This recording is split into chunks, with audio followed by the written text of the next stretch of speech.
اللهم صل وسلم وبارك عليه صلوا عليه دائما صلوا عليه سرمدا صلاة وسلاما عليك يا رسول الله صلی اللہ تعالی علیہ وسلم۔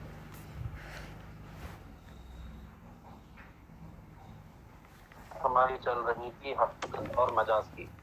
حقیقت کی تعریف فرمائے تھے کہ کسی بھی شے کو واضح لغت نے کسی کے مقابل میں وضع کیا ہو، متعین کیا ہو، تو اس کو اسی لفظ میں استعمال کیا جائے تو وہ حقیقت کہلاتا ہے، اور اگر اس کو اس کے علاوہ کسی اور معنی میں استعمال کیا جائے تو اس کو مجاز کہتے ہیں، ہے نا۔ پھر یہ بات بتائے تھے کہ حقیقت مجاز کے ساتھ ایک حالت میں جمع نہیں ہو سکتے مراد ہونے کے اعتبار سے، ہے نا، یعنی ایک ہی حالت میں ایک ہی لفظ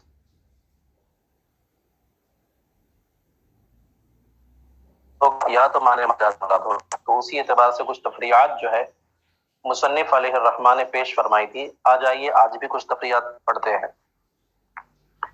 کہتے ہیں وفی السیر الکبیر لو استأمن اہل الحرب علی آبائہم لا تدخل الاجداد فی الامان ولو استأمنوا علی امہاتہم لا یثبت الامان فی حق الجدات۔ سیر کبیر، سیر صغیر، جامع کبیر، جامع صغیر، مبسوط اور زیادات، یہ 6 کتابیں ہیں امام محمد علیہ الرحمہ کی۔ ان 6 کتابوں کے اندر جو مسئلہ درج ہوتا ہے اسی کو ظاہر الروایہ کہتے ہیں۔ کیا کہتے ہیں؟ ظاہر الروایہ۔ کون کون سی 6 کتابیں ہیں؟ سیر صغیر، سیر کبیر، جامع صغیر، جامع کبیر، پھر اس کے بعد مبسوط اور زیادات۔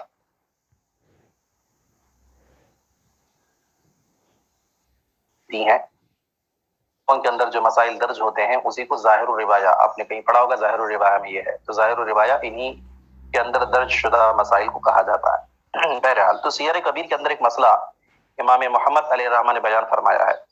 کہتے ہیں کہ لو استأمن اہل الحرب علی آبائہم، استیمان کا معنی کیا ہوتا ہے بیٹا؟ امان کو طلب کرنا۔ امان کو طلب کرنا کیا ہوتا ہے؟ جب جنگیں ہوا کرتی تھیں کفار اور مسلمانوں کے درمیان میں، تو اب مان لو کہ مسلمانوں کا لشکر کفار کے شہر میں داخل ہو چکا۔ اب کفار کے لیے جب شہر میں داخل ہوا ہے تو یا تو کلمہ اسلام ان کو پڑھنا ہے یا پھر لڑنے کے لیے تیار ہو جانا ہے۔ بات سمجھ میں آ رہی؟ دو کے علاوہ تو کوئی تیسرا آپشن تھا نہیں۔ تو اب ایسی صورت میں اگر کوئی کافر اپنے لیے امان طلب کر لیتا ہے کہ بھئی میری جان بخشی کر دو، میں اسلام کے قواعد کے اعتبار سے اپنی زندگی گزاروں گا، بھلے ہی اسلام قبول نہیں کر رہا ہے وہ، لیکن کہا ہے کہ میں اسلامی حکومت کے تحت اپنی زندگی گزارنا چاہتا ہوں، تو ایسی صورت میں اس کو امان دے دی جائے گی۔ قرآن پاک میں صاف طور پر رب قدیر نے ارشاد فرمایا کہ وَإِنْ أَحَدٌ مِّنَ الْمُشْرِكِينَ اسْتَجَارَكَ فَأَجِرْهُ، مشرکین میں سے اگر کوئی بھی تم سے امان طلب کرے تو تم اسے امان دے دو۔ جو غیر مسلم اسلام کے خلاف پروپیگنڈا کرتے ہیں اور سورہ توبہ کی ان آیات کے متعلق واویلا مچاتے ہیں کہ جس میں صاف طور پر کہا جا رہا ہے کہ تمام مشرکین کو قتل کرو، تمام مشرکین کو قتل کرو، وہ اس آیت بیان نہیں کرتے، جبکہ اسی کے آگے یہ آیت لکھی ہوئی ہے تمام مشرکین کو قتل کرنے کا حکم اس وقت ہے جب وہ تمام مشرک تم کو قتل کرنا چاہیں۔ بات سمجھ میں آتی ہے؟ تب جو ہے یہ حکم ہے۔ لیکن جب ان میں سے کوئی بھی امان طلب کرے کہ قطعاً اجازت نہیں ہے کہ اس کو قبول نہ کرے، تو اپنے آبا کے لیے یعنی اپنے والد کے لیے جو ہے امان کو طلب کیا، ٹھیک ہے، تو ایسی صورت میں مصنف فرماتے ہیں کہ آبا کا لفظ جو ہوتا ہے یہ حقیقت کے اعتبار سے اپنے والد کو کہتے ہیں، مجازی اعتبار سے داداؤں کو بھی کہہ دیا جاتا ہے، دادا کو بھی والد باپ کے نام سے کیا ہے موسوم کر دیا جاتا ہے، ٹھیک ہے۔ اب جب اس نے آبا پر امان کو طلب کیا ہے تو ایسی صورت میں اجداد جو ہیں وہ امان کے تحت داخل نہیں ہوں گے۔ اور میری بات کیوں داخل نہیں ہوں گے؟ کیونکہ بات صاف ہے، اب آبا کا لفظ معنی حقیقی کے اعتبار سے صرف باپ کو شامل ہوتا ہے نا، اور معنی مجازی کے اعتبار سے کیا ہے وہ داداؤں کو بھی شامل ہوتا ہے۔ اب یہاں پر معنی حقیقی کو جب مراد لے لیا گیا تو اب اسی سے معنی مجازی کو بھی مراد لے، ایسا نہیں ہو سکتا ہے۔ سمجھ میں آ رہی بات؟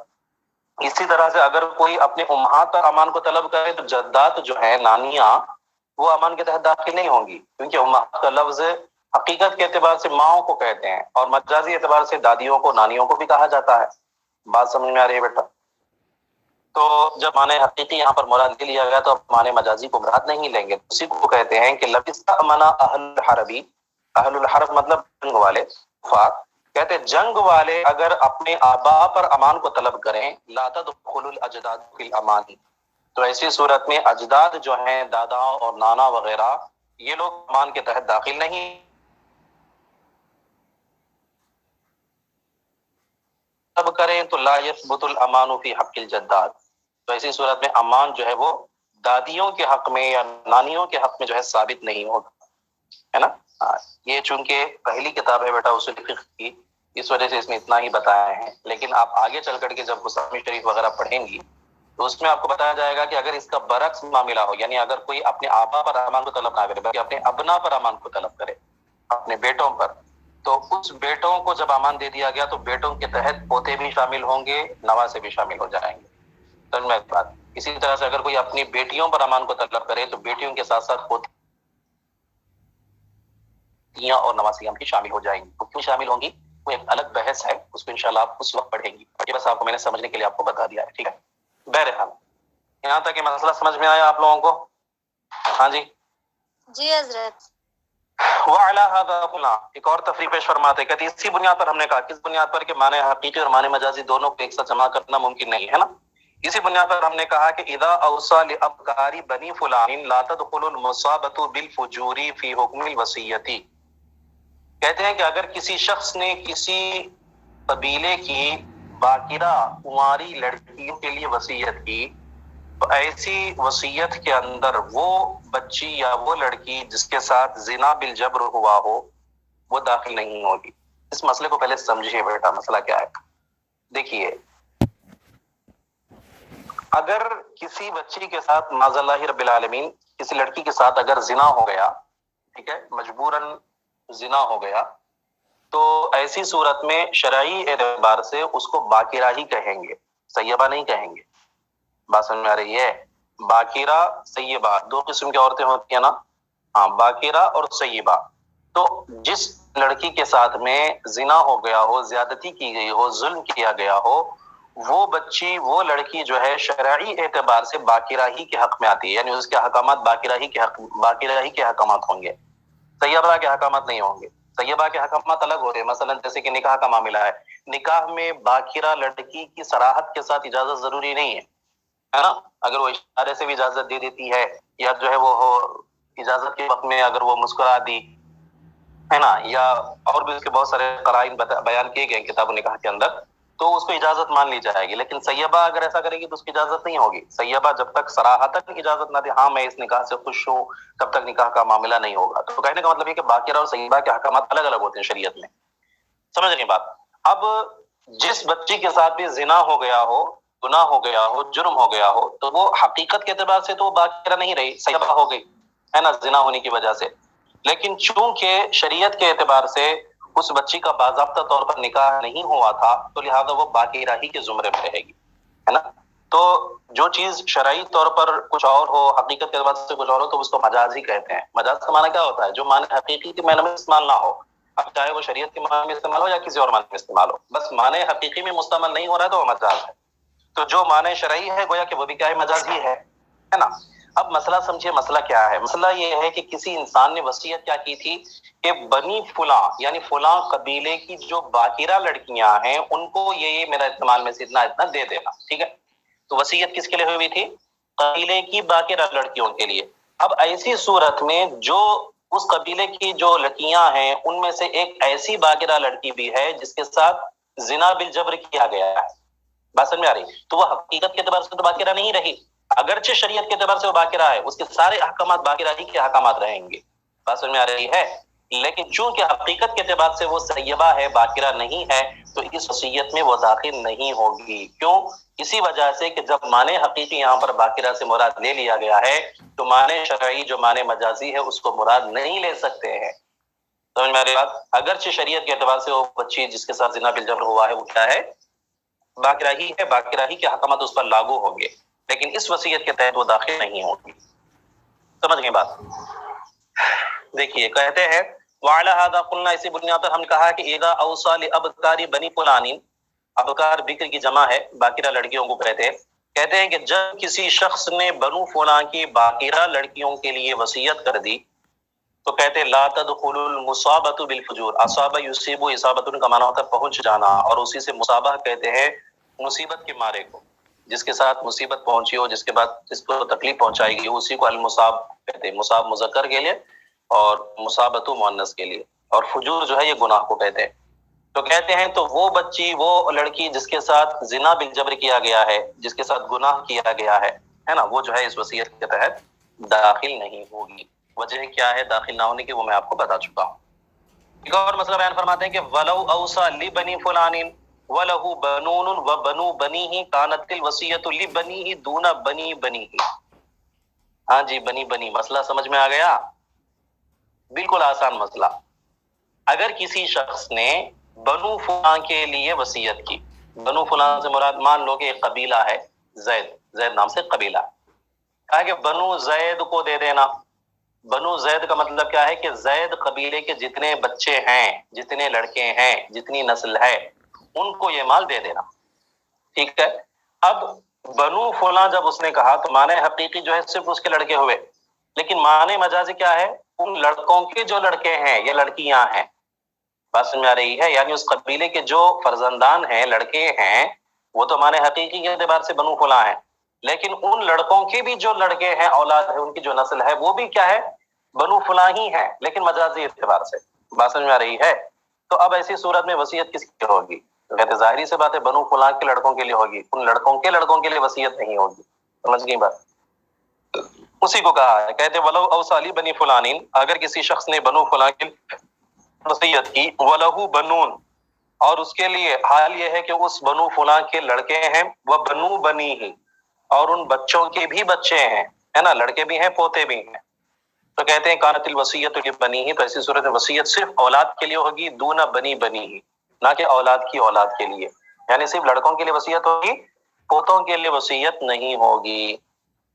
بات سمجھ میں آ رہی ہے بیٹا؟ جی حضرت۔ ایک اور مسئلہ بیان فرماتے ہیں کہ قال اصحابنا، ہمارے اصحاب فرماتے ہیں کہ لو حلف لا ينكح فلانة وهي اجنبیۃ کا،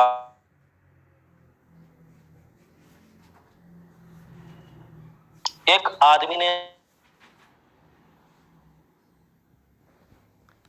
عورت کا وہ تذکرہ کر رہا ہے، وہ فلاں ہے اجنبی، یعنی اس مرد کے لیے وہ اجنبی عورت ہے، تو کہا کہ میں اس کے ساتھ نکاح نہیں کروں گا، تو ایسی صورت میں معنی حقیقی نکاح کا کیا ہوتا ہے؟ نکاح کا معنی حقیقی عقد ہے۔ بات سمجھ میں آ رہی ہے؟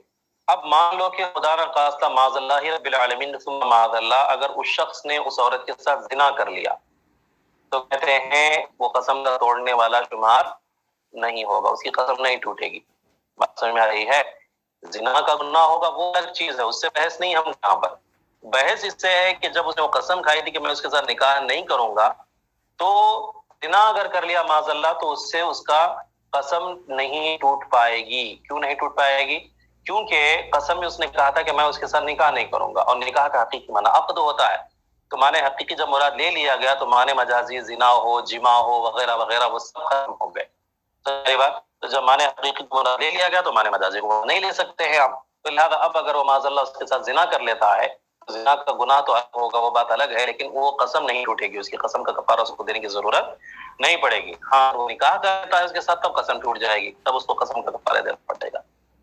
تو کہتے ہیں ہمارے اصحاب نے فرمایا کہ لو حلف لا ينكح فلانة، اگر قسم کھا لیا کہ وہ فلاں کے ساتھ نکاح نہیں کرے گا، وہی اجنبیۃ، اور حال یہ ہے کہ وہ فلاں جو ہے وہ اجنبی ہے، تو کہتے ہیں کان ذلک علی العقری، ایسی صورت میں یہ عقد پر محمول ہوگا، یعنی یہ جو قسم ہے یہ قسم عقد پر محمول کی جائے گی۔ حتی لو زنا بہا، یہاں تک کہ اگر وہ مرد جو ہے اس عورت کے ساتھ زنا کر،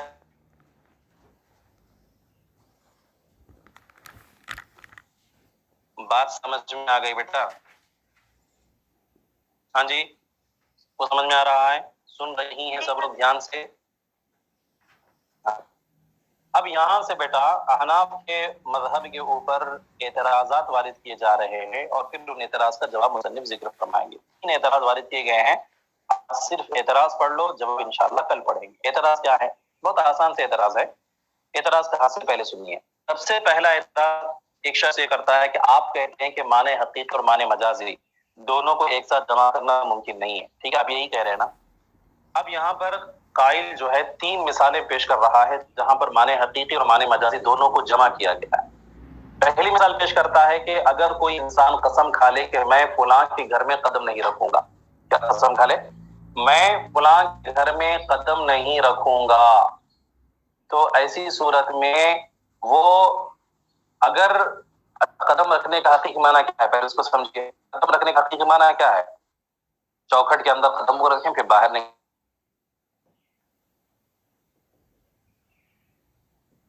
اس گھر کے اندر داخل ہو جاتا ہے پورے کا پورا. سن میری بات. اب داخل ہونا چاہے چپل پہن کر کے ہو، بغیر چپل کے ہو، سوار ہو کر کے ہو، کود کر چلا جائے، کسی بھی اعتبار سے داخل ہو جائے، ہر اعتبار سے جو ہے وہ قسم ٹوٹ جائے گی اس کی. سن میری بات. تو اولاً تو یہ ہے کہ یہاں پر وضع قدم سے مراد کیا ہے؟ حقیقی معنی تو قدم رکھنا ہے. چلو مان لو کہ قدم کو رکھنا جو ہے یہاں پر ہم کہہ رہے ہیں، لیکن اس سے مراد ہم داخل ہونا لے رہے ہیں. اصل میں دخول کو مراد دیتے. دخول کا حقیقی معنی کیا ہے؟ بغیر چپل کے قدم کو اندر کر کے اندر داخل ہونا. لیکن یہاں پر حالت کیا ہو رہی ہے کہ چاہے کہ وہ چپل پہن کر کے داخل ہو، بغیر چپل کے داخل ہو، کسی جانور پر سوار ہو کر کے داخل ہو، بائک کے ذریعے سے ڈائریکٹ اندر کود جائے، باہر کھڑے ہو کر کے ڈائریکٹ دور سے جمپ لگائے نا، چھت پھاڑ کر کے اندر سے کود جائے، کیسے بھی چلا جائے، کسی بھی اعتبار سے چلا جائے، ہر اعتبار سے حادث ہو رہا ہے. تو کیا یہ معنی حقیقی اور معنی مجازی کا ایک ساتھ جمع کرنا نہیں ہوا؟ پہلا اعتراض. ٹھیک ہے. دوسرا اعتراض یہ ہوتا ہے کہ اگر کوئی قسم کھا لیا کہ میں فلاں کے گھر پہ نہیں جاؤں گا، فلاں کے گھر پہ نہیں ٹھہروں گا، نہیں جاؤں گا. اب فلاں کا گھر معنی حقیقی فلاں کے گھر کا کیا ہے؟ کہ وہ گھر جو فلاں کی ملکیت میں ہو. فلاں کا گھر میں میرا گھر کب کہوں گا؟ جب وہ گھر میری ملکیت میں ہوگا، میں اس کا مالک رہوں گا، تبھی تو کہوں گا نا کہ میرا گھر. تو جب اس نے کہا کہ میں فلاں کے گھر پر نہیں جاؤں گا، تو معنی حقیقی تو یہ ہے کہ وہ فلاں کی ملکیت والے گھر پر جائے گا تب حانث ہوگا. لیکن حال یہ ہے کہ وہ فلاں جس گھر میں رہ رہا ہو، چاہے وہ اس کا مالک ہو یا نہ ہو، چاہے وہ بطور اجرت رہ رہا ہو، چاہے بطور جو ہے عاریت کے طور پر، ادھار کے طور پر رہ رہا ہو، کسی بھی اعتبار سے رہ رہا ہو، اگر وہ اس کے گھر پر چلا جائے گا تو حادث ہو جائے گا. تو مدرس کہتا ہے کہ یہ بھی جمع بین الحقیقت والمجاز ہے. حقیقت اور مجاز کو دونوں کو جمع کر رہے ہیں آپ. معنی حقیقی جو ہے وہ اس کا دار ملکیت والا ہے، اور معنی مجازی جو ہے دار اجرت یا دار عاریت ہے، اور ہر صورت میں آپ کہہ رہے ہیں کہ وہ حادث ہو رہا. قسم کھا لے کہ عبدی حر یوم یقدم فلاں، میرا غلام آزاد ہے جس دن فلاں شخص آ جائے. کسی کا بھی نام لے لیا، مثلا زید، فلاں شخص زید یعنی آ جائے، جس دن زید آ جائے اس دن میرا غلام آزاد. یہ کہا. ٹھیک ہے. تو دن کا حقیقی معنی کیا ہوتا ہے؟ دن جو ہے نہار کو کہتے ہیں نا، صبح صادق سے لے کر کے جو ہے سورج کے غروب ہونے تک. ٹھیک ہے. اب کہتے ہیں کہ وہ شخص رات میں آ رہا ہے تب بھی جو ہے غلام آزاد ہو رہا ہے. حالانکہ معنی حقیقی تو یہ تھا کہ اگر وہ دن کے کسی حصے میں آتا، یعنی صبح سے لے کر کے مغرب سے پہلے تک تو کوئی بھی وقت میں آتا تو جو ہے وہ غلام آزاد ہونا چاہیے تھا. لیکن حال یہ کہ اگر وہ رات کے 12 بجے آ رہا ہے تبھی حادث ہو رہا ہے، تبھی سمجھ میں آ رہی بات. تو یہ 3 اعتراضات معترض نے کیے ہیں، اور کہا ہے کہ آپ کہتے ہیں کہ معنی حقیقی اور معنی مجازی کو جمع نہیں کر سکتے ایک ساتھ ایک ہی جگہ پر ایک ہی حالت میں، اور آپ نے خود ان 3 جگہوں پر جو ہے جمع کر دیا ہے. سمجھ میں آ رہی بات. اعتراضات کو ملائیے، جوابات انشاءاللہ کل پڑھیں گے. اعتراض کیا ہے کہ وَلَئِنْ قَالَ، اور اگر کہا ہے، اگر کوئی اعتراض کرے، اِذَا حَلَفَ لَا يَضَعُ قَدَمَهُ فِي دَارِ فُلَانٍ، اگر کوئی قسم کھا لے کہ وہ اپنے قدم کو دار فلاں یعنی فلاں کے گھر میں نہیں رکھے گا، يَحْرَةُ لَوْ دَخَلَهَا حَافِيًا، تو وہ حانث ہو جاتا ہے اگر اس میں داخل ہو جائے حافیاً ننگے پیر، او متنعلاً یا چپل پہن کر کے، اور راکباً یا سوار ہو کر کے، کسی بھی حالت میں وہ داخل ہو رہا ہے تو حانث ہو جاتا ہے. سمجھ گئے بات. اسی طرح سے وَكَذَلِكَ لَوْ حَلَفَ لَا يَسْكُنُ دَارَ فُلَانٍ، کہتے ہیں اگر کوئی قسم کھا لے کہ وہ فلاں کے گھر نہیں ٹھہرے گا تو يَحْنَثُ لَوْ كَانَتِ الدَّارُ مِلْكًا لِفُلَانٍ، تو حانث ہو جاتا ہے اگرچہ دار جو ہے، گھر جو ہے فلاں کے لیے ملکیت کے طور پر ہو، او کانت بِأُجْرَتِ، یا پھر وہ بطور اجرت ہو، ہے نا، کرائے کے طور پر ہو، او عاریتاً، یا پھر جو ہے بطور عاریت ادھار کے طور پر ہو، بہر صورت وہ حانث ہو جاتا ہے. وَذَلِكَ جَمْعٌ بَيْنَ الْحَقِيقَةِ وَالْمَجَازِ، اور یہ جمع بین الحقیقت والمجاز ہے. وَكَذَلِكَ، اسی طرح سے لو قال، اگر کوئی کہے کہ عبدہ حر یوم یقدم فلاں، کہ اس کا غلام آزاد ہے جس دن فلاں شخص آ جائے، فقدم فلان لیلا او نہارا یحنث، بس فلان جو ہے وہ رات میں آ رہا ہے یا دن میں آ رہا ہے، بہر صورت وہ کیا ہو جا رہا ہے؟ حانث ہو جا رہا ہے. تو ان تینوں جو ہے مسئلوں میں جمع بین الحقیقت والمجاز لازم آ رہا ہے، جو آپ کے نزدیک جائز نہیں ہے. تو بتائیے یہاں کیسے جائز ہو گیا؟ سمجھ میں آ گئی آپا جان لوگ بات؟ جی حضرت. ہاں، بس اب اس کو سمجھ لیجئے، کل انشاءاللہ اس کا جواب پڑھیں گے. مصنف ان تینوں کا جواب عطا فرمائیں گے. یہاں پر جمع بین الحقیقت والمجاز لازم رہا ہے یا کچھ اور اس کی تفصیل ہے؟ ٹھیک ہے، انشاءاللہ اس کو کل پڑھیں گے. بس ادھر ملا لیجیے، دعاؤں میں یاد رکھیے. وصلی اللہ تعالی علی خیر خلق